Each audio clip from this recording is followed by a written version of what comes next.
ॐ शन्नो मित्रः शं वरुणः शन्नो भवत्वर्यमा शन्न इन्द्रो बृहस्पतिः शन्नो विष्णुरुक्रमः नमो ब्रह्मणे नमस्ते वायो त्वमेव प्रत्यक्षं ब्रह्मासि त्वमेव प्रत्यक्षं ब्रह्म वदिष्यामि ऋतं वदिष्यामि सत्यं वदिष्यामि तन्मामवतु तद्वक्तारमवतु अवतु माम् अवतु वक्तारम्। ॐ शान्ति शान्ति शान्तिः। ॐ सहनावतु सहनौ भुनक्तु सह वीर्यं करवावहै तेजस्विनावधीतमस्तु मा विद्विषावहै। ॐ शान्ति शान्ति शान्तिः। ॐ पूर्णमदः पूर्णमिदं पूर्णात् पूर्णमुदच्यते पूर्णस्य पूर्णमादाय पूर्णमेवावशिष्यते। ॐ शान्ति शान्ति शान्तिः। ॐ भद्रं कर्णेभिः शृणुयामदेवाः भद्रं पश्येमाक्षभिर्यजत्राः स्थिरैरङ्गैस्तुष्ट्वा व्यशेम देवहितं यदायुः। स्वस्ति न इन्द्रो वृद्धश्रवाः स्वस्ति नः पूषा विश्ववेदाः स्वस्ति नस्तार्क्ष्यो अरिष्टनेमिः स्वस्ति नो बृहस्पतिर्दधातु। ॐ शान्ति शान्ति शान्तिः। श्रुतिस्मृतिपुराणानाम् आलयं करुणालयं नमामि भगवत्पादं शङ्करं लोकशङ्करं शङ्करं शङ्कराचार्यं केशवं बादरायणं सूत्रभाष्यकृतौ वन्दे भगवन्तौ पुनः पुनः। ईश्वरो गुरुरात्मेति मूर्तिभेदविभागिने व्योमवद्व्याप्तदेहाय मूर्तये नमः। यस्य निःश्वसितं वेदाः यो वेदेभ्योऽखिलं जगत् निर्ममेतमहं वन्दे विद्यातीर्थमहेश्वरम्।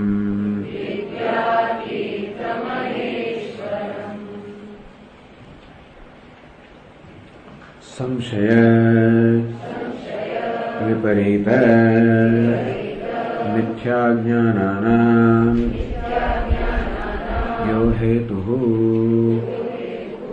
तेन नित्यनिवृत्तः तन्नित्यबोधः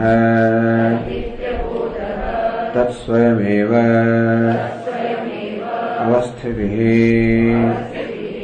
तं शान्तम् अचलम् अद्वयानन्द विज्ञानघन एव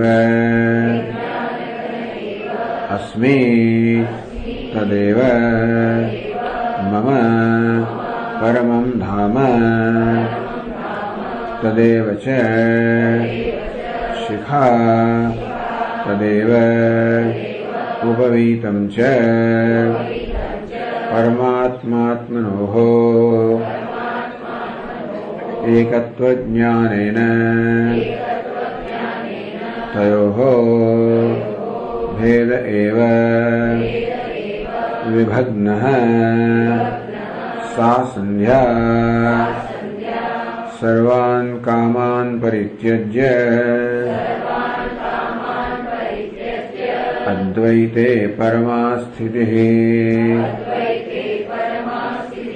ज्ञानदण्डो धृतो येन एकदण्डी स उच्यते काष्ठदण्डो धृतो येन सर्वाशी ज्ञानवर्जितः स याति नरकान् घोरान् महारौरवसंज्ञकान् तितिक्षा ज्ञानवैराग्य शमादिगुणवर्जितः भिक्षामात्रेण यो जीवेत् स पापी यतिवृत्तिः इदमन्तरं ज्ञात्वा स परमहंसः आशाम्बरः न नमस्कारः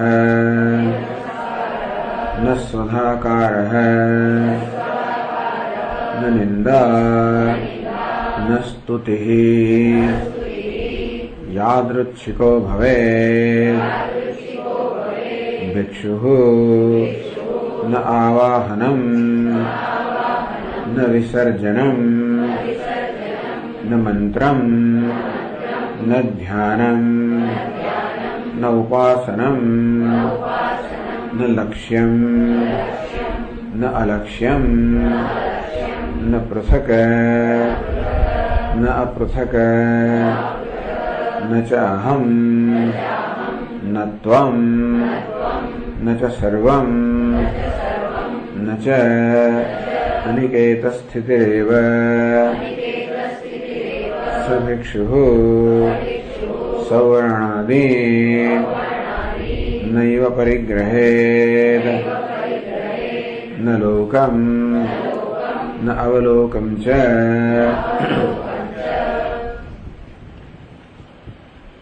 तो કેટલાક મંત્રોમાં કેટલાક વાક્યોમાં આ પરમહંસની શું સ્થિતિ છે વર્ણન કર્યા પછી એનો શું માર્ગ છે એનો હવે આચાર વગેરે કેવો છે એનું વર્ણન કરી રહ્યા છે. આશા અંબર આશા અર્થાત દિશાઓ રૂપી અંબર એટલે વસ્ત્ર આચ્છાદનને ધારણ કરે છે એટલે કે જે દિગંબર છે કોઈ વસ્ત્ર ધારણ નથી કરતો.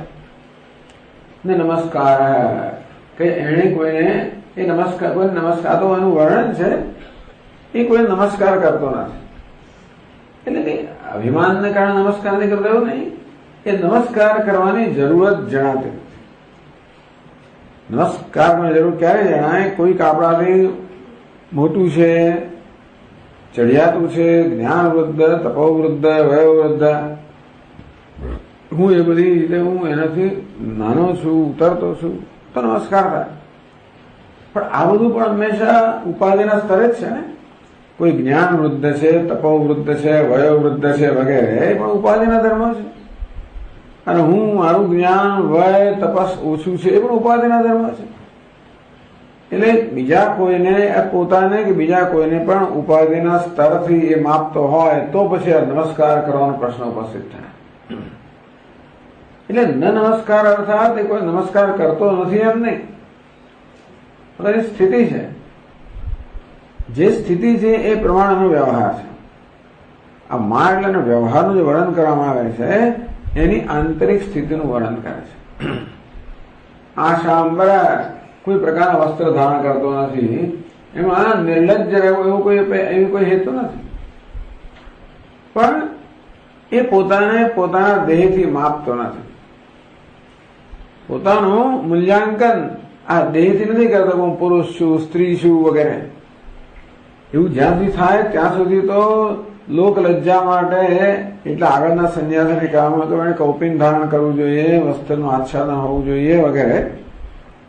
શેના માટે? પોતાના દેહના રક્ષણ માટે અને લોકો પર ઉપકાર કરવા માટે.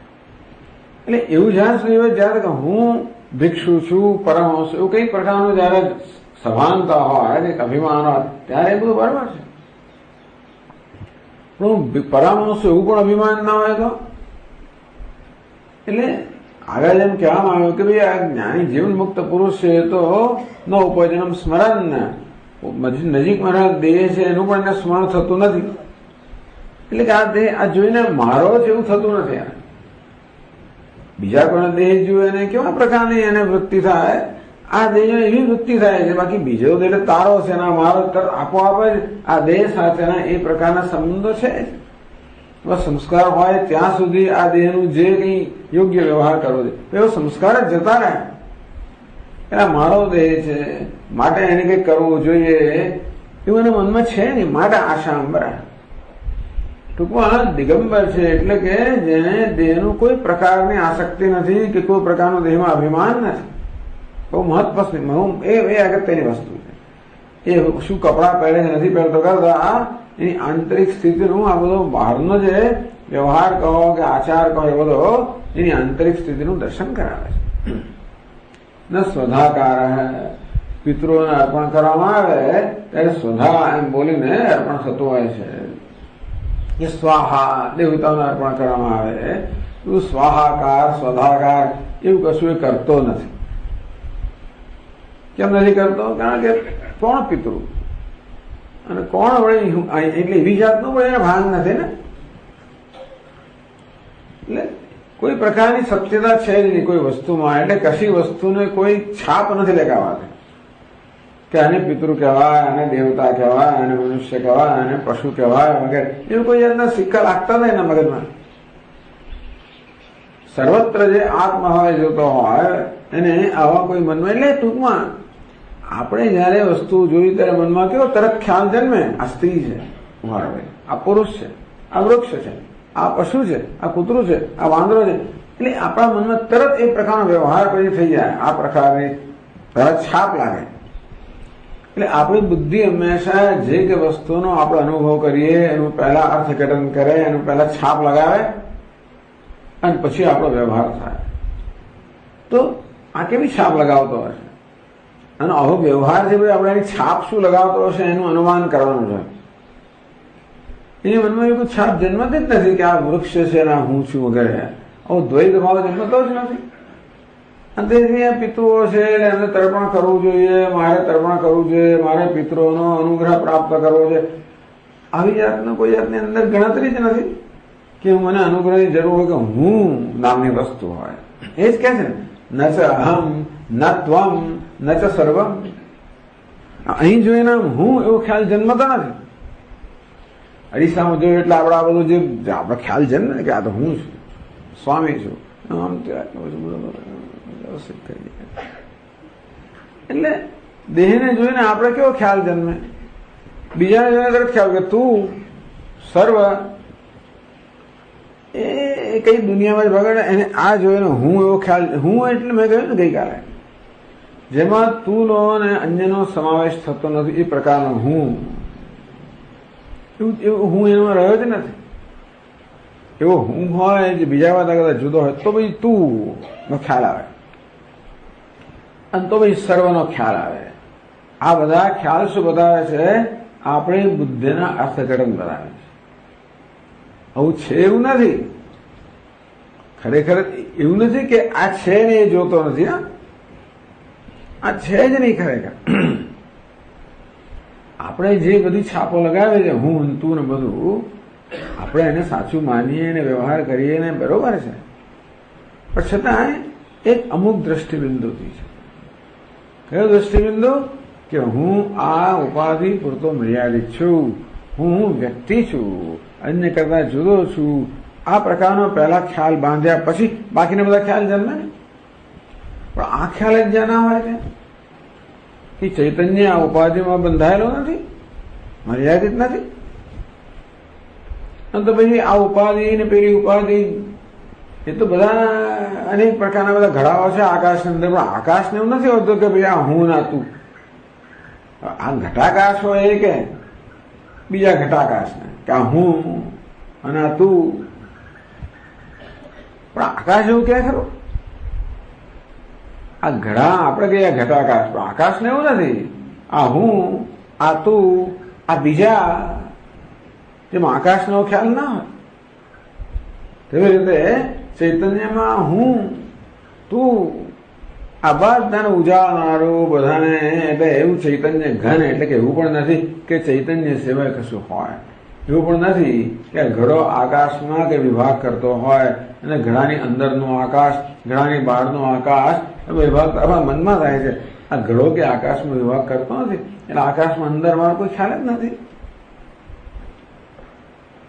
એટલે પછી આ ઘટાકાશ વાચ્યાર્થ કયો, લક્ષ્યાર્થ કયો.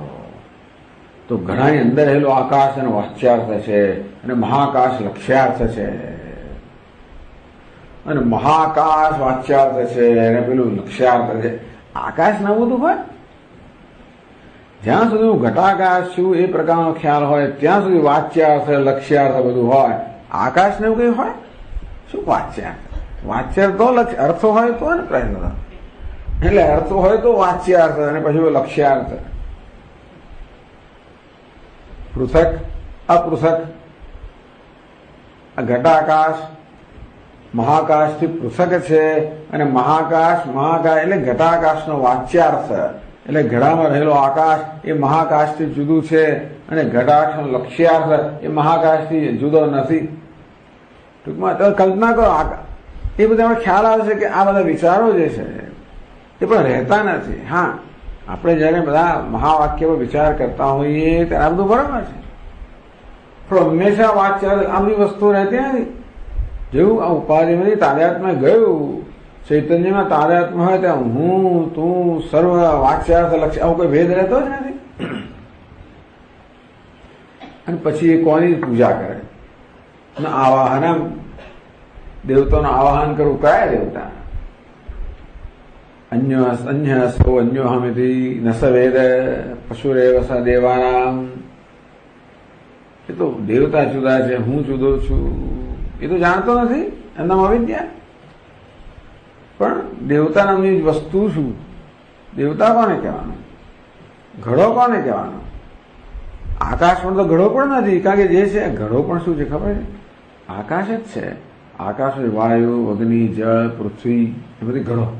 એટલે ખરેખર જેને ઘડો કહીએ પણ આકાશ જ છે. અંતેથી એને ઘડો એવું પણ એવી જાતનો ખ્યાલ ના જન્મે આકાશને. આ પ્રકારે ન નિંદા, કોની નિંદા કોણ કરે? ન સ્તુતિ. એમાં બે હોય તો નિંદા સ્તુતિનો પ્રશ્ન જન્મે. બે જ્યાં છે જ નિંદા, કોણ કોની નિંદા કરે ને કોણ કોની સ્તુતિ કરે? નિંદા ક્યારે કરે? કોને દોષનું કથન કરેલ નિંદા, કોને ગુણનું કથન કરેલ સ્તુતિ. કયા ગુણ ને દોષ ક્યાં રહેલા છે?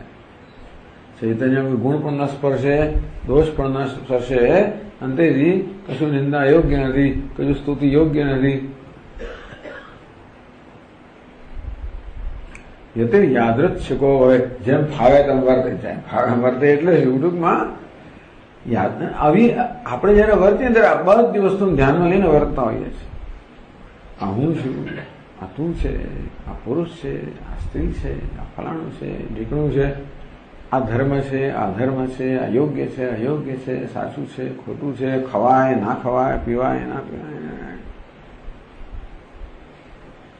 પણ જ્યાં આવા આ હું એવો ખ્યાલ ન રહ્યો હોય ત્યાર પછી એવું નથી કે એ સ્વચ્છંદી વર્તન કરે, પણ એના વ્યવહારની પાછળ આ બધા ખ્યાલો નથી. આપણા બધા વ્યવહારનો આશ્રય આ બધા ખ્યાલો છે, જે બધા ભ્રમ છે. અને તેથી એ ભ્રમને સાચો માનીને બધો વ્યવહાર થાય છે. વાત બરાબર છે. બહુ જે ન હોય ત્યાં પછી મારાથી આમ થાય, આમ ના થાય, એ બેસાય. બેસવાનું શું? ઉઠવાનું શું? ચાલવાનું શું? કરવાનું શું? એ તો કઈ જુદી દુનિયામાં છે. રમતે બાલોન્મત્તવ દેવ, કોઈ બાળક હોય એને ભાન નથી, અહીંયા બેઠું હોય તો જાત જાતનું કહે, ખબર નથી ક્લાસમાં બેઠો છું. એટલે આ તો કેવો ગંભીર ક્લાસ ચાલે છે ને, એ પેલાનું જોઈએ કરતું હોય કે એકાદ વાક્ય લખે હશે ને પાછું કઈ દોરે ને કશું, એ પોતાની દુનિયામાં છે, અહીં નથી. ઉન્મત્તવ દેવ, અને કોઈ ગાળો હોય એ પણ અહીં પોતાની દુનિયામાં હોય, એ બધા પોતાની દુનિયામાં છે. ન આવાહનમ ન વિસર્જનમ ન મંત્રમ ન ધ્યાનમ ન, એટલે આ કશી વસ્તુની નિંદા નથી, આ કશી વસ્તુ ઉતારી પાડવી એવું એમાં પ્રયોજન નથી. પણ કેવી રીતે છેવટે આ બધાની પર થઈ જવાતું હોય છે કે થવાનું હોય છે. જયારે જયારે આવું કે ના કરવા ન મંત્ર, જોયું અમે તો કહ્યું હતું ને પહેલા, એવું નથી. દરેક વસ્તુનું સ્થાન છે પણ ત્યાં અટકી પડવાનું નથી. આપણે જાણવું જોઈએ કે ભાઈ આ દોડવાનું શેના માટે? છેવટે દોડવામાંથી મુક્ત થવા માટે. કર્મ શેને માટે છે? કર્મથી મુક્ત થવા માટે. દરેક વસ્તુ સાધન છે, દરેકનું પ્રયોજન હોય છે.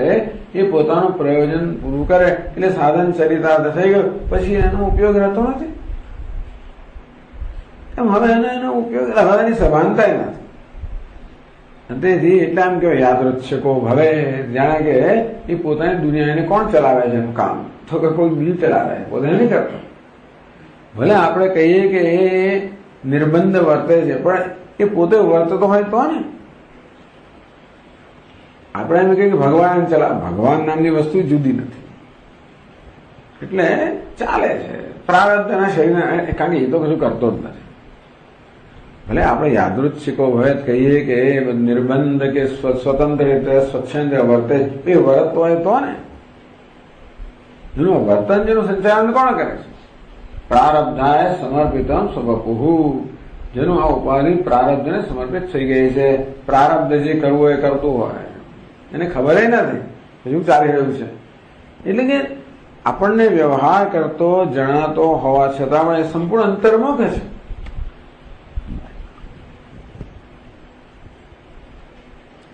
ન અનિકેત સ્થિતિ, કોઈ એક સ્થાને એની સ્થિતિ નથી, હોય તોય નથી.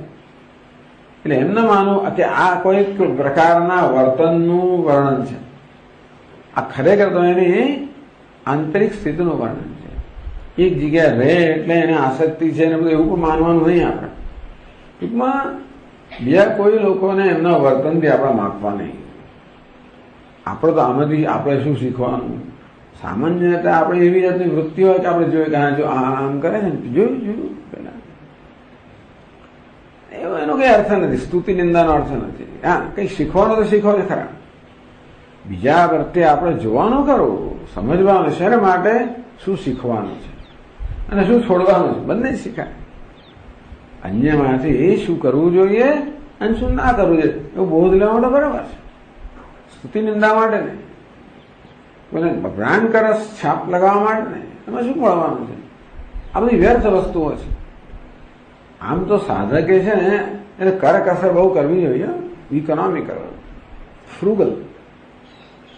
કરકસર એટલે પોતાની બધી શક્તિઓની કરકસર કરે. બોલવાની શક્તિ હોય, વિચારવાની શક્તિ હોય, વ્યવહારની શક્તિ હોય, કોઈ જરૂર વગરની વસ્તુ કરવાની નહીં. એટલે આ માણસ વિશે વિચારોથી શું મને કઈ લાભ છે એટલે આટલું જો આપણે લાભ જેવો પોતાનો એને કહ્યું ને કોઈ રીતે સ્વહિત આચરણ, બસ એટલું કહ્યું. અને તેથી કદાચ કોઈની નિંદા કરવાથી સ્વહિત કે પરહિત થતું હોય, હું નથી માનતો કે થતું હોય, પણ કદાચ તો એની નિંદા ના કહેવાય, એને આલોચન કહેવાય, એનું એનાલિસિસ કહેવાય, વિવેચન કહેવાય. હા, કંઈક થઈ રહ્યું હોય તો આપણે એનું એનાલિસિસ કરીએ, એનું વિવેચન કરીએ, એનું પૃથક્કરણ કરીએ, સમજવા માટે, શીખવા માટે તો બરાબર છે. પણ કોઈ નિંદા તો રસ, એવો રસ લેવો તો પછી બહુ હલકા પ્રકારનો રસ છે, બહુ ચીપ, આ સસ્તો બધો આનંદ એવું લેવાની ટેવ પડી જાય ને પછી એ વસ્તુમાં એનું મન જાય. કોઈ ગંભીર વસ્તુ ના કરી શકે. એટલે ઘણા લોકોના બહુ વિનોદ કરવાની ટેવ હોય, હસાડવાની ને હસવાની. સ્વામીજી કે આ માણસ ક્યારે ગંભીર વસ્તુ વિચારી નહીં શકે, તો કે એ સ્તર પર જ એનું મગજ ચાલતું હોય. સરસ, આમ બહુ આનંદની વાત છે. કોઈ ત્યાં જાય તો કોઈ ચા પીવડાવે, क्या अम्मा ये तो कुछ चाय है, પેલી બિચારી આ તો કે ચા કેવા પીએ છે, પેલી બિચારી હિપતાઈ જાય આ તો અમૃત છે અમૃત. અને આ પ્રકારના બહુ સુંદર રીતે પણ હવે એવું છે ને કે આ બધી વસ્તુમાં જ મન રમણ કર્યા કરતું હોય તો પછી કોઈ ગંભીર વસ્તુમાં માણસનું રમણ એટલે હું ના કરવું એવું હેતુ નથી, પણ પ્રયત્નપૂર્વક આ બધું કરવું એવી કોઈ જરૂર નથી. એને જાતે થતું હોય તો બરાબર પ્રસંગોમાં. એટલે બધી શક્તિઓનો કરકસર કરવી, એનો સદુપયોગ કરવો, ન બોલવાનો એક શબ્દ ના બોલવો, ન વિચારવાનો વિચાર ન વિચારવો. એ કહ્યું ને ભાઈ, વાક દંડ હૈ, મનોદંડ હૈ, કાય દંડ હૈ. વાણી પર સંયમ, મન પર સંયમ, કાય પર સંયમ. આ ત્રણેય સ્તરે જે કર્મ થાય છે એ મને પૂછ્યા વગર ના થાય. હું કહું તો હાથ હાલે, આમ ચાલ્યા કરતું હોય, બેઠા બેઠા કઈ ખાયા કરું, એવું બધું નહીં. હું કહું તો શબ્દ વાણી બોલે, તો બસ ખબર જ નથી કે આપણે બોલીએ છીએ, અને ખબર નહીં કેટલું ચાલે છે. એક વાર શરૂ થયું પછી જે નિર્બંધ ચાલતો હોય પ્રવાહ, વાગદંડ, મનોદંડ. ઘણા કોઈના વિશે વિચાર આવે તો સમાન થઈ જવાનો, પછી રોકવાનો. વિચાર આવવામાં આપણી સ્વતંત્રતા નથી, પણ વિચારને ચાલુ રાખવામાં કે વિચાર ઉપર કામ કરવામાં આપણી સ્વતંત્રતા છે. વિચાર આવ્યા પછી શું કરવું એમાં આપણી સ્વતંત્રતા છે.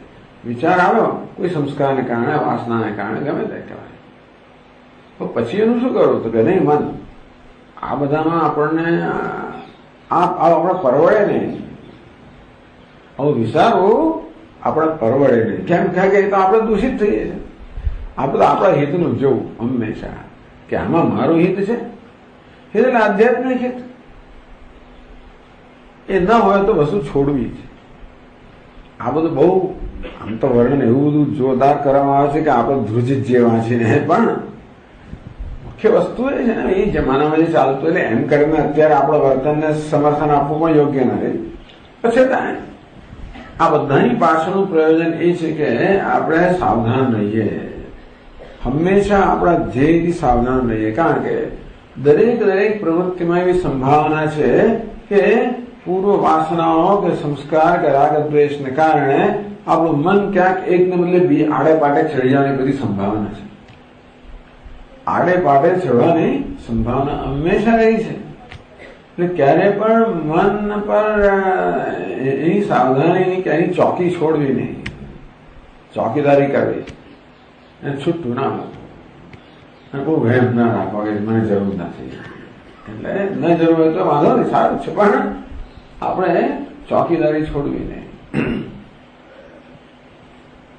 સભિક્ષુ સવર્ણાદિન નૈવ પરિગ્રહેત. ચાલો આ બધો વ્યવહાર આવે છે. એટલે કહ્યું નિશ્ચિતુર નિર્નમસ્કાર નિસ્વધાકાર એવ છે ચલાચલ નિકેતસ્ય યત યાદૃચ્છિકો ભવેદ. નિસ્તુતિ નિર્નમસ્કાર નિસ્વધાકાર તો અહીંયા આવી જ ગયો. આ ચલાચલ નિકેતસ્ય જેને આપણે બહુ જરૂર છતાં એમ કહ્યું કે ગૌડા બધા છે આટલું જણાય કે છૂટ આપી. ચલાચલ નિકેત જે છૂટ આમાં નથી. ચલ એટલે દેહ, અચલ એટલે આત્મા. એટલે સામાન્ય રીતે તો અચલમાં જ સ્થિત હોય છે, પણ ભિક્ષા કરનારી વ્યવહાર કરતી વખતે એ ક્યારેક દેહનો આશ્રય લે છે, દેહમાં કોઈક પ્રકારનો અહંભાવ મોહભાવ કરે છે. ચાલો, એટલે ટૂંકમાં આ કઈ ભૂમિકા કહેવાય તમે વિચારી લેજો, પણ આ પેલી 6th 7મી ભૂમિકાઓ નથી, આ 4th 5મી ભૂમિકા કહેવાય. ચાલો, બહુ છે આપણા માટે. હવે કહે છે એટલે એ પણ કહેવામાં આવ્યું કે ભાઈ ભિક્ષુ અનિકેત અનિકેત સ્થિતિ નિયત નિવાસાથમ કંચિન મઠમ સંપાદે. પોતાનો નિયત નિવાસ થાય કે મારે એક જગ્યાએ રહેવું છે, સ્થાયી થવું છે, અને માટે મઠ વગેરેનું સંપાદન કરે. તદાનીમ તસ્મિન મગત્વે મારો મઠ છે. પછી તો વાંદરા આવે, બીજાના ઘરમાં આવતો વાત છે, નહીં આવે અમારા ઝાડ પર કૂદે જાય તો આપણે જુદું થાય. પેલા ઝાડ પર કૂદતા તો આપણે આનંદ લે છે, કેવું કૂદે છે. અહીં કૂદે ત્યારે અમારી ફાળ જાય કે રહ્યા જો આ તોડ્યા, જો આ પાંદડા તોડ્યા, આ ડાળ આપણો ખોદ્યો, આ ડાળ તોડી એને ભગાડો. નહીં તો અહીંયા કેવો વાંદરા આન લઈ યાર બીજો કેવા કૂદે છે, કેવું છે. એટલે તદાનીમ તસ્મિન મમત્વે સધી તદીય હાનિ વૃદ્ધ્યો ચિત્તમ વિક્ષિપ્યેદ. આમાં હાનિ ના થવી જોઈએ, વૃદ્ધિ થવી જોઈએ. હાનિ થાય તો આ વૃદ્ધિ ના થાય તો એટલે ચિત્તમાં બહુ વિક્ષેપ થાય. એ બધા અભિપ્રાય એટલે કહે છે આગળ હવે યથા મઠો ન પરિગ્રહિતવ્ય. જેમ ભિક્ષુએ મઠનું પરિગ્રહણ ના કરવું જોઈએ. તથા સૌવર્ણાદીન એટલે શું? સૌવર્ણ રાજતાદીનામ ભિક્ષા આચમનાદિ પાત્રાણામ એકમપી ન ગૃહણીયા. આમ તો એને સોનાવાને શું લેવા પણ છતાં ભિક્ષા આચમનાદિ ભિક્ષાવરણ પાત્ર હોય કોઈ આપે લો સ્વામીજી આચમન માટે આપે, સોનાનું આપે, ચાંદીનું આપે. આદિમાં શું આવે પછી કહે છે એટલે એ બધા એકમ વિના ગૃહણીયા. આવું કશી વસ્તુ ભિક્ષુએ ગ્રહણ ના કરવું જોઈએ. અંતેથી આપણે ભિક્ષુઓને કરપ્ટ ના કરવા જોઈએ. ટૂંકમાં આ બધું આપીને આપણે પણ એમને દૂષિત ના કરવા જોઈએ. લો ચાંદી થાળી, સોનાની થાળી, ફલાણી થાળી ને બધું અહીં તો કાસું વાસું બધું કાપી નાખ્યું છે. ટૂંકમાં એટલે શું રાખ્યું છે જોવા જેવું છે. આ યમની પણ સ્મૃતિ છે. હિરણ્મયાની પાત્રાણી કાર્ષ્ણાય સમયાની છે. કાર્ષ્ણાય સમયાની છે. યતીનામ તાન્ય પાત્રાણી વર્જે તાની ભિક્ષુક. હિરણ્મયાની પાત્રાણી સોનાનું પાત્ર હોય. કાર્ષ્ણાય છે એ લોખંડનું. એ જમણા લોખંડની પણ મને કાસ્ટ આયર્ન તો એવું હશે કે જડેલું કે એવું કઈ પાત્ર હોય. કાર્ષ્ણાય સમયાની. કાર્ષ્ણાય સમય એટલે લોખંડમાં એ કાસ્ટ આયર્નનું હોય. યતિ નામ તાની અપાત્રાણી. યતિ માટે બધા અપાત્રો છે. વર્જે તાની ભિક્ષુક. ભિક્ષુકે આ બધાનું વર્જન કરવું જોઈએ. એને ખાવા સાથે કામ છે કે પાત્ર સાથે કામ છે? આચમની કરવી હોય તો આચમની સાથે કામ છે કે શેની બંનેની સાથે કામ છે? એ હોય શું ચાંદી સોનું બધું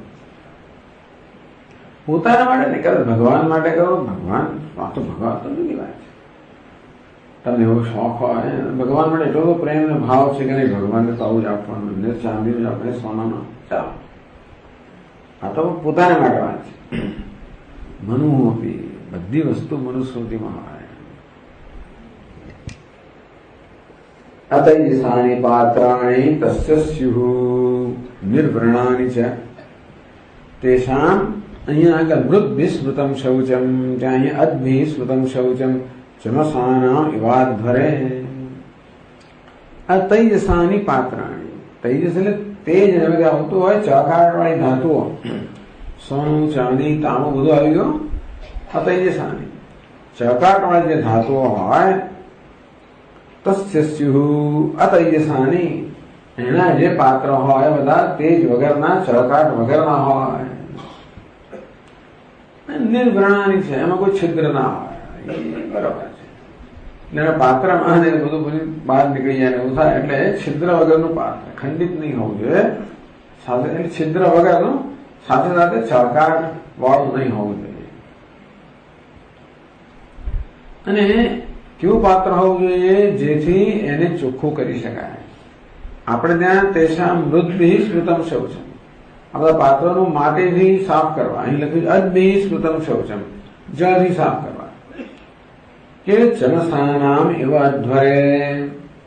અધ્વરમાં એટલે યજ્ઞ યાગાદિમાં જે આપણે ચમસનો ઉપયોગ કરતા હોઈએ, જેને આહુતિ આપતા હોઈએ ને, લાકડાનો સમજો ચમસ, એને કેવી રીતે એ લોકો જળથી ધોતા હોય? હું નથી માટીથી ધોતા હોય. લાકડાના ચમસ હોય છે, પણ જેવી રીતે યજ્ઞ પાત્ર જેમ કે ચમસ હોય જેનાથી દ્રવ્ય અર્પણ કરવામાં આવતું હોય છે, એ જેમ જળથી ધોતા હોય છે તેવી રીતે આ ભિક્ષુઓ પોતાના પાત્રોને જળથી ધોવા કે માટીથી ધોવા. આ તો અહીંયા તો ઉલટું છે. આપણે ત્યાં તો ક્યાં કાચનું ના અપાય, સ્વામીજીને કાચનું પાત્ર ના અપાય, કાચનો ગ્લાસ ના અપાય, સ્ટેનલેસ સ્ટીલ નો ચાલે, ધાતુ નો ચાલે. આમાં તો ઉલટું કેમ છે ટૂંકમાં?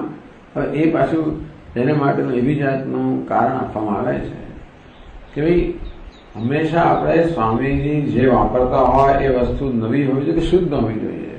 કોઈ વાપરેલી હોય તો એઠી થઈ ગઈ હોય તો એને પછી અગ્નિમાં તપાવીને શુદ્ધ કરવી જોઈએ.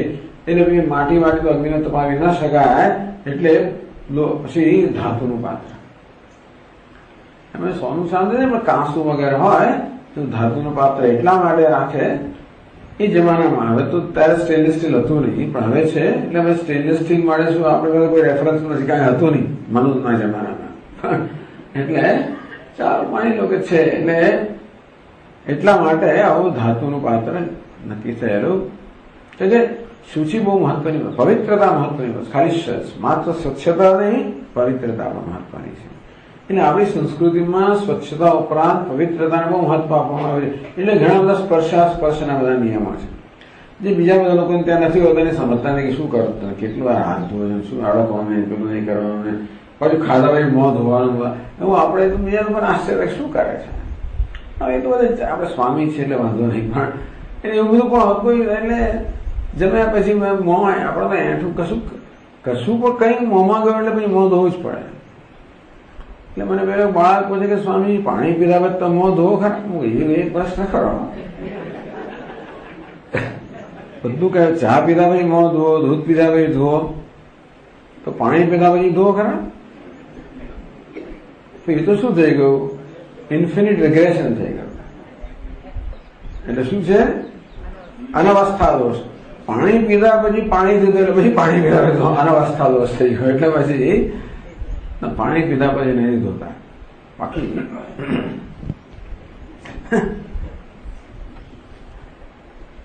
તો શું કયું પાત્ર રાખવાનું? અલાભો દારૂ પાત્રમ વા મૃણમયમ વૈણવમ તથા. અલાભો એટલે શું? તુંબડી. ચલો આવે તુંબડું. દારૂ પાત્રમ એટલે કે લાકડાનું પાત્ર. મૃણમયમ માટીનું પાત્ર. વૈણવમ વાંસનું પાત્ર બોલાવાય. એ જના બનાવતા છે. આ વાંસનું પાત્ર કેવું મને ખબર નથી, કે કાણા વગર જોઈએ પાછું. એટલે નેતર અમને કરતા હશે કે એમણે આગળ કહ્યું કે નિર્વ્રણાની છે, એમાં પછી વ્રણના જોઈએ. પણ એટલે દારૂ પાત્ર તો બને, અલાબુ તો હોય છે તુંબડું. માટીનું પણ બની શકે. પેલું માટીનું એટલે પેલું કપાલ જેવું, ખોપડી જેવું, એવી એવા આકારનું.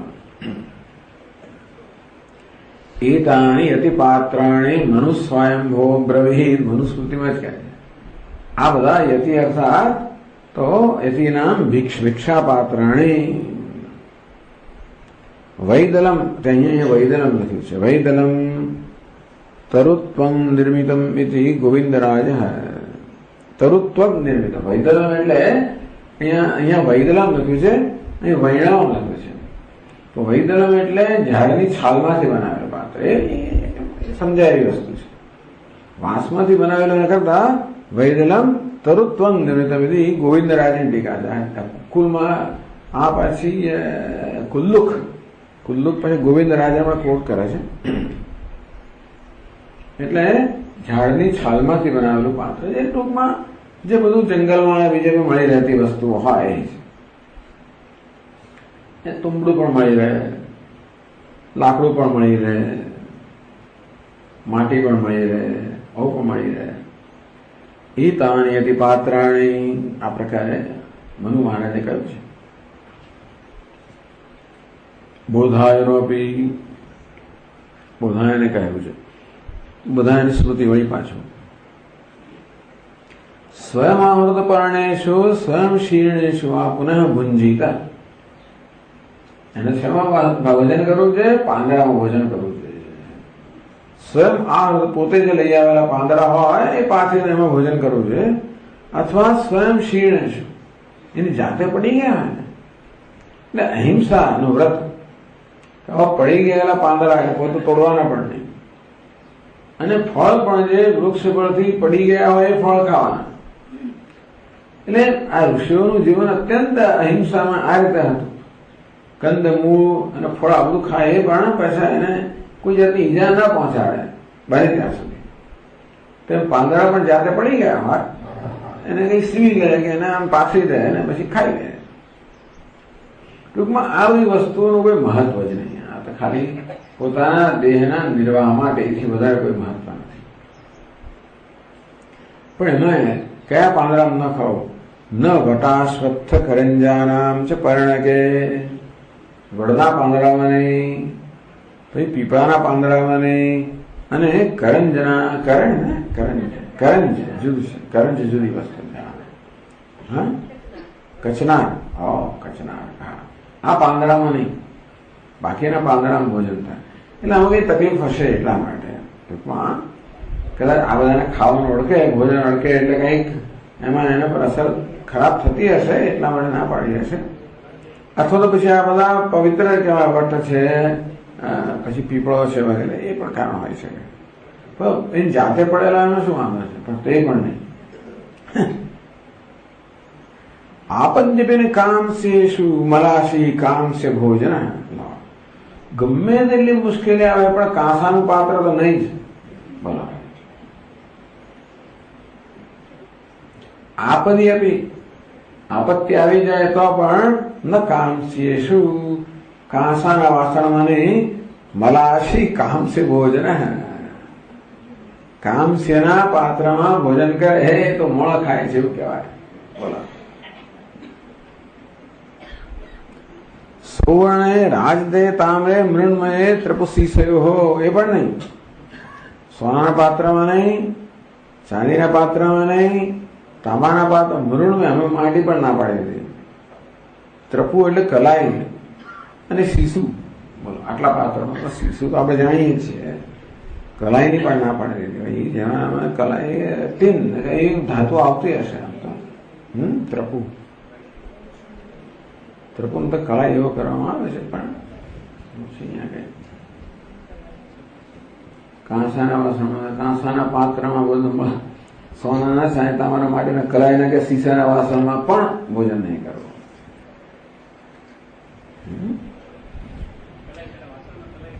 વાસણમાં તો એ જમાનામાં ક્યાં કલાઈ થતી હશે? મનુસ્મૃતિના જમાનામાં થતી હોય, આપણે ખબર નહીં.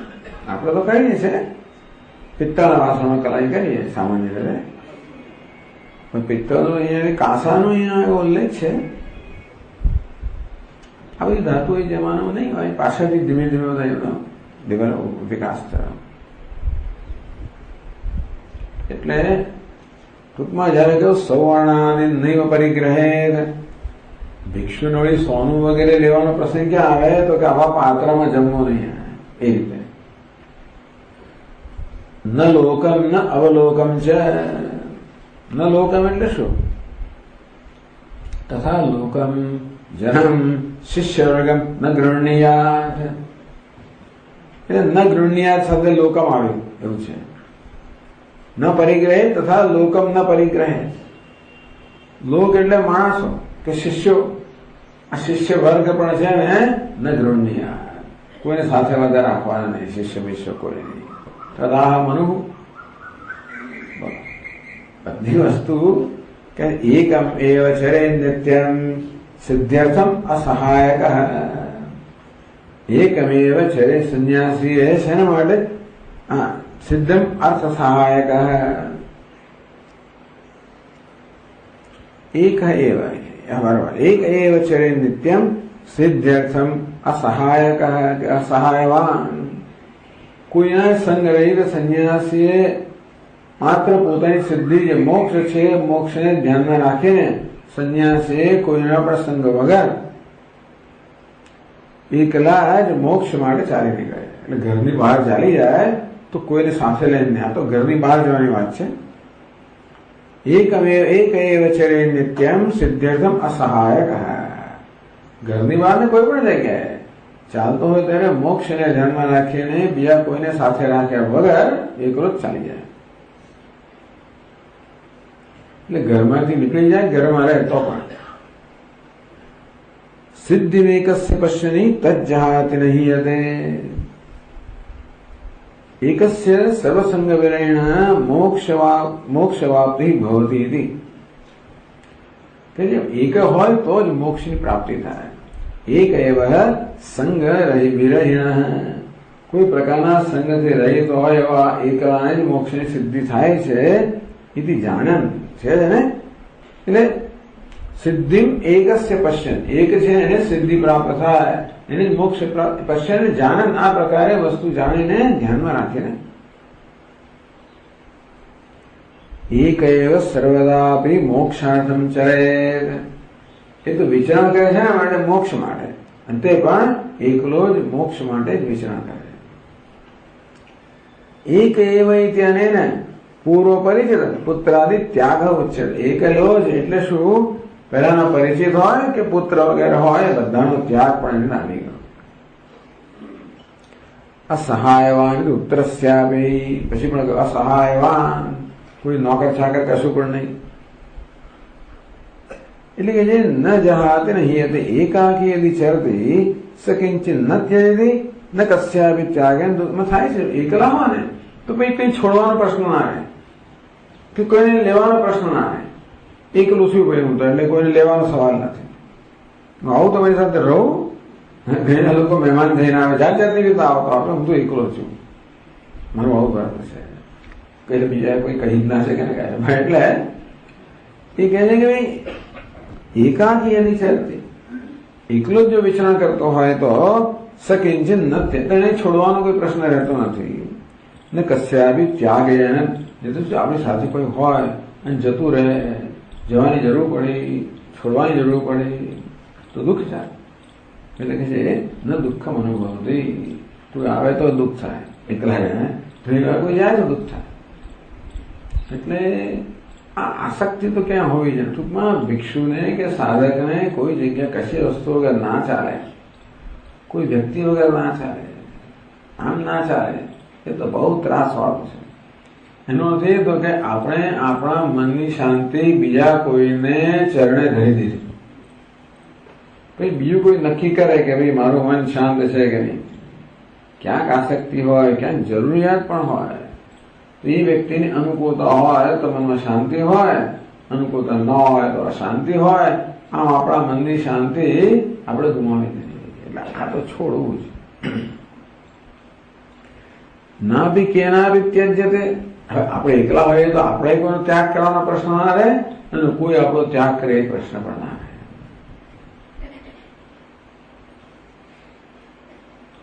ન કોપી અનેન ત્યાગ દુઃખ અનુભવ્યતે. અને આપણને કોઈ ત્યાગ ના કરે એટલે આપણે દુઃખ ના થાય. આપણે કોઈનો ત્યાગ ન કરવા માટે આપણે કોઈના દુઃખનું કારણ ના બનીએ, જતો રહે એવો પ્રશ્ન ઉપસ્થિત ના થાય. અને ભાઈ આવીને રહે એવો પણ પ્રશ્ન ઉપસ્થિત ના થાય. તતશ્ચ સર્વત્ર નિર્મમત્વ સુખેન મુક્તિમ આપનોતી. આ રીતે કોઈ પ્રકારની મમતા રહિતનો આ માણસ છે એ સરળતાથી મુક્તિને પ્રાપ્ત કરે. કારણ કે આત્મા તો એકલો જ છે, અદ્વિતીય છે, બીજું છે જ નહીં. આપણે બીજું પકડ કર્યા કરીએ હંમેશા. તો જે એક જ ચેત છે એનું જ્ઞાન કેમ થાય? એ આપણે એનો અનુગ્રહ કેમ પ્રાપ્ત થાય? એટલે કે છે કે ભાઈ એક એનો અનુગ્રહ ક્યારે પ્રાપ્ત થાય? આપણે એક હોઈએ ત્યારે. તો બહુ છે આ તો, પણ એકાદ શ્લોક પૂરતો છે. મેધાતિથિ આપી, મેધાતિથિ પણ કહે છે. ચાલો આપણે પછીના ક્લાસમાં જોઈશું. ચાલો, મેધાતિથિ આપી.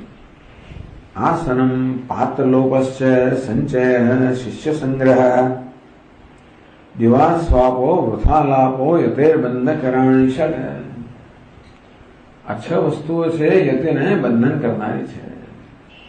આસનમ,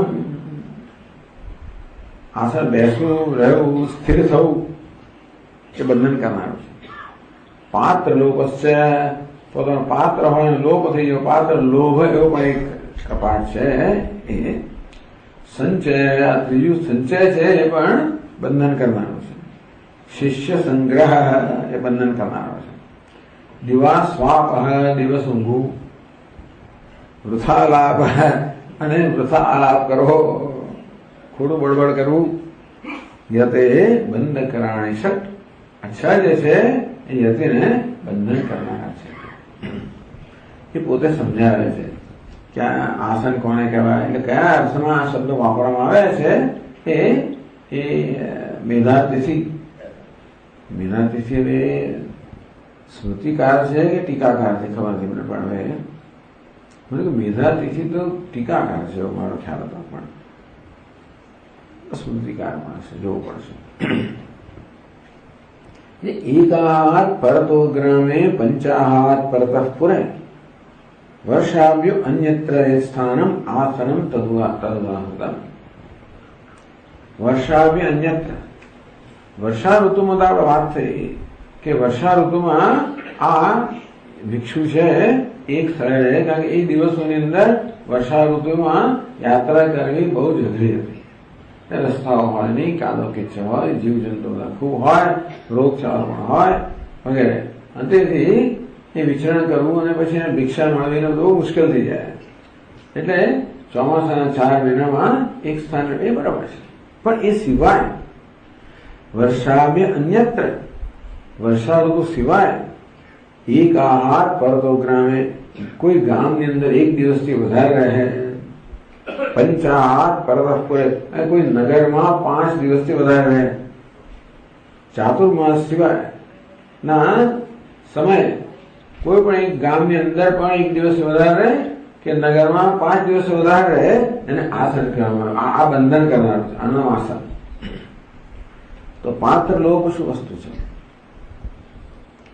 ઉક્ત અલાવાદિ પાત્રાણામ એકસ્યાપિ સંગ્રહ. અલાવું દારૂપાત્રમ વા ઋણમયમ વૈણવમ કે વૈદવમ તથા કહ્યું ને. ઉક્ત અલાવું આદિ પાત્રાણામ, એટલે આગળ જે પાત્રો કયા કે એક તુંબડું હોય, ક્યાં તો લાકડાનું હોય કે માટીનું હોય કે પછી છાલનું હોય, એ સિવાય એના પણ એકસ્યાપિનો સંગ્રહ, એમાં એકેનો પણ સંગ્રહ ના કરવો, એકે ન કરવો, એકનો સંગ્રહ કરવો. ભિક્ષો ભૈક્ષ ભુજશ્ચાપી પાત્રલોપસ્થ ઉચ્યતે. ભિક્ષો ભૈક્ષ ભુજ એટલે કે ભિક્ષાનું ભોજન કરનાર જે ભિક્ષુ છે એ એમાં એકે પાત્ર ન રાખે તો એને પાત્ર લોભ કરે. પાત્ર લોભ પણ કરે છે.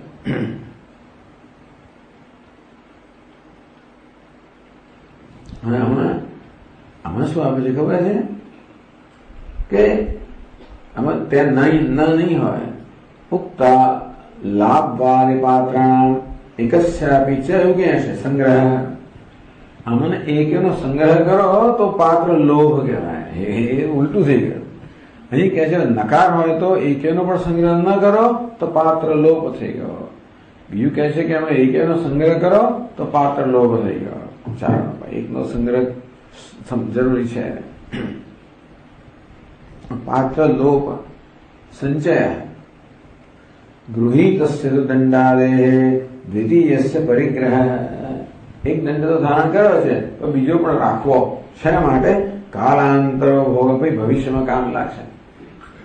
આ ખોવાઈ જાય, આમ થાય, થઈ જાય, કયા માટે ભવિષ્ય માટે એક બીજો દંડ. કેવી વસ્તુ? જે કઈ વસ્તુ દંડાદે તો કે ભાઈ કૌપીન છે, આચ્છાદન છે, પાદુકા છે, દંડ છે, કમંડળું છે, પેલું ભિક્ષાપાત્ર, કમંડળ ભિક્ષાપાત્ર, જળપાત્ર, આ બધામાંથી થોડું વધારે રાખવું પડે કે કામ લાગશે.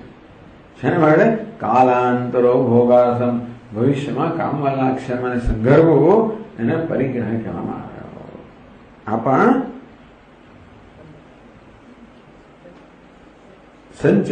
સંચય પરિકીર્તિત અને સંચય કહેવામાં આવ્યો. શિષ્યાણામ તુ કારુણ્ય શુશ્રૂષા લાભ પૂજાર્થમ યશોર્થમ વા પરિગ્રહ. શિષ્યાણામ, આમ પોતાના શિષ્યોને 4 વાગે લઈને ફરવું. શેના માટે? શુશ્રૂષા, સેવા માટે. લાભ, શિષ્યો દ્વારા કંઈક લાભ મેળવવો. શિષ્યો બહુ સ્માર્ટ હોય, 4 બાજુ આમ બીજા નવા બધું ઊભું કરે બધા જુદા જુદા અનુયાયીઓ છે, બીજા ભક્તો છે, આ બધો પ્રચાર કરવા દ્વારા પૂજાર્થમ લાભ માટે અથવા બહુ શિષ્યો જોયું એટલે લોકોને એમ કે હા કંઈક લાભ માટે, પૂજા માટે કે પછી સેવા માટે, યશોર્થમ પોતાનું યશ વધારે થાય, વા પરિગ્રહ, આવા કોઈ હેતુથી ન કારુણ્યાત, કરુણાથી પ્રેરાઈને શિષ્યોને કોઈને સાથે રાખ્યા તો એક વસ્તુ છે, પણ કરુણાથી પ્રેરાય નહીં આવા બધા કારણથી. સજ્ઞેય શિષ્ય સંગ્રહ, આને શિષ્ય સંગ્રહ કહેવામાં આવ્યો. દિવાસ પાપ, દિવસ ઊંઘવું એટલે શું? વિદ્યાદિનમ પ્રકાશત્વાત અવિદ્યા રાત્રિરુચ્યતે. આ વિદ્યા કહો, જ્ઞાન કહો, એ પ્રકાશ હોવાના કારણે દિવસ કહેવાય છે, અને અવિદ્યા એ અંધકાર હોવાના કારણે રાત્રિ કહેવાય છે. તો જ્ઞાનને દિવસ કહ્યો, અજ્ઞાનને રાત્રિ કહી. વિદ્યાભ્યાસે પ્રમાદ, એટલા માટે વિદ્યાભ્યાસે પ્રમાદ. તો વિદ્યાના અભ્યાસમાં, શ્રવણમાં, મનનમાં, નિર્ધ્યાસ વગેરેમાં પ્રમાદ કરવો અને બીજું કઈ કરવું. સહ દિવાસ્વાપ ઉચ્ચરે, એને દિવાસ્વાપ, દિવસે ઊંઘવું કહેવામાં આવે છે, જાગે જ હોય પણ વૃથાલાપ. તો ખોટો બડબડાટ કોને કહેવો? આધ્યાત્મિકીમ કથામ મુક્ત્વા ભૈક્ષ્યચર્યામ સુરસ્તુતિમ અનુગ્રહ પરિપ્રશ્ન વૃથાલાપસ્ય ઉચ્યતે. આધ્યાત્મિકીમ કથામ મુક્ત્વા, એક જ આલાપ કરવાનો હોય. શું? આધ્યાત્મિક કથા, આત્મા પર કેન્દ્રિત, આત્મ સંબંધી જે વાતો ચીતો છે બરાબર છે. તદ મુક્ત્વા ભૈક્ષ્યચર્યામ, ભિક્ષા જે શું છે, ભિક્ષામાં ક્યાં જવાનું છે, શું છે, બધી ચર્ચાઓ કરવી. કે ભૈક્ષ્યચર્યા, ભૈક્ષાચરણની વાતો કરવી. આજે કયો ભંડારો છે, શું છે વગેરે, આજે કોની ભિક્ષા છે, ક્યાં જવાનું છે. ગુરુ સુરસ્તુતિમ, આ સુરસ્તુતિમ પણ કહેવાનું. દેવ પૂજાને છોડી દેવું કક્ષામાં એ સમજાય. આધ્યાત્મિકીમ કથામ ભૈક્ષ્યચર્યા સુરસ્તુતિમ મુક્ત્વા, એવું કહેવા બરાબર છે કે ભાઈ આધ્યાત્મિક કથા તમારે કરવી, ભિક્ષાચરણ કરવું અને દેવતાઓની સ્તુતિ કરવી. એ સિવાય અનુગ્રહ પથિત પ્રશ્ન, અનુગ્રહ એટલે તો પછી કૃપાપૂર્વક કુશળ પ્રશ્ન પૂછવો. કેમ છો, કેમ નહીં, કેમ ચાલે છે, શું છે. પથિક પ્રશ્ન, આમાં પરિપ્રશ્ન હશે કદાચ, ખબર નથી. પથિક પ્રશ્ન એટલે માર્ગમાં પ્રશ્ન પૂછવા બધા, જે મળે વગેરે. ભિક્ષાચરણ એથી વધારે જવાનું હતું છતાંય પણ પાછું કોઈના પર અનુગ્રહ કરવો અને પછી પધરામણી કરવાનું, ફલાણું, એ બધું જાણે કે બીજી ચર્યાઓ છે, પણ એ માટે પણ કંઈ કહેવું કે પછી આશીર્વાદો આપવા, માર્ગમાં પ્રશ્નો કરવા વગેરે. વૃથાલાપ અસુચરે, અને વૃથાલાપ કહેવામાં આવ્યો. યતે બંધ કરાણી શકે, આ છ જે છે યતિને બંધન કરનારા છે. ઓમ પૂર્ણમદ પૂર્ણમિદમ પૂર્ણાત પૂર્ણમુદચ્યતે પૂર્ણસ્ય પૂર્ણમાદાય વશિષ્યતે. ઓમ શાંતિ શાંતિ શાંતિ. શંકરં શંકરાચાર્યં કેશવં બાદરાયણં सूत्रभाष्यकृतौ वन्दे भगवन्तौ पुनः पुनः. ईश्वरो गुरुरात्मेति मूर्तिभेद विभागिने व्योमवद्व्याप्तदेहाय दक्षिणामूर्तये नमः. ॐ शान्ति शान्ति शान्तिः. हरि ओम.